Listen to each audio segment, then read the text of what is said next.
আসসালামু আলাইকুম। আমি আকসার আহমেদ, আকসার অপটোমেট্রিস্ট আই কেয়ার। আজ আমরা কথা বলবো অনেকে যারা লাইভ করেন, অনলাইনে লাইভ বেশি বেশি করেন, হ্যাঁ, বা দেখা গেছে বিভিন্ন অনুষ্ঠানে যাওয়ার জন্য আপনারা কসমেটিক কন্টাক্ট লেন্স ইউজ করেন।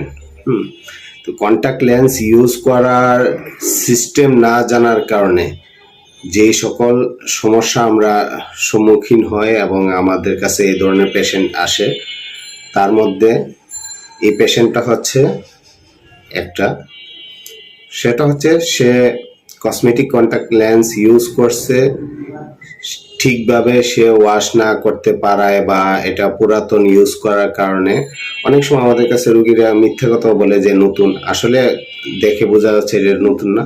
তো কর্নিয়া এব্রেশন হয়ে যায়, এটা ইউজ করার কারণে সম্ভবত কোনো কিছু এটার সাথে জীবাণু ছিল, যার কারণে চোখের যে কালো মণিটা আছে এই মণির উপরে একটা লেয়ার ছুলে গেছে। এই ছুলে যাওয়ার কারণে এই পেশেন্টটা 2 দিন আগে এই সমস্যা হচ্ছে, 3 দিন যাবৎ সে চোখ পাতি দিলে চোখে বাজে, চোখ লাল হয়ে গেছে, চোখ দিয়ে পানি আসতেছে।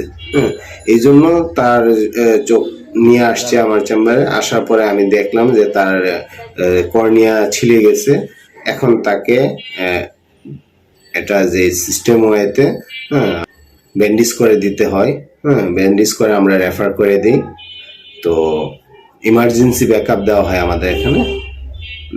তো এটা এই ভিডিওটা করার উদ্দেশ্য হচ্ছে এই ধরনের যারা কসমেটিক কন্টাক্ট লেন্স ইউজ করেন, বা লাইভ করার ক্ষেত্রে হোক, বিভিন্ন অনুষ্ঠানে হোক, তাহলে তাদের জন্য উচিত নিয়মগুলা জেনে নেওয়া, কিভাবে এটা ইউজ করতে হবে তার নিয়ম জানতে হবে, এবং আপনার এটা ভালোভাবে ধুইতে হবে, পরিষ্কার করে ইউজ করতে হবে।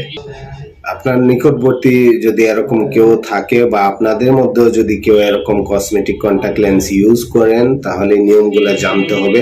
আর যদি আপনার এই ইউজ করার পরে যদি মনে হয় যে চোখ কাটা কাটা লাগছে, চোখ লাল হয়ে যাচ্ছে, চোখ দিয়ে পানি পড়তেছে, কন্টাক্ট লেন্স আর ইউজ করবেন না, সাথে সাথে খুলে ফেলবেন, খুলে এটা ধুয়ে পরিষ্কার করে রেখে দিবেন। আর যেটা করবেন সেটা হচ্ছে কি দ্রুত আপনার নিকটবর্তী চক্ষু ডক্টরের শরণাপন্ন হবেন। ধন্যবাদ।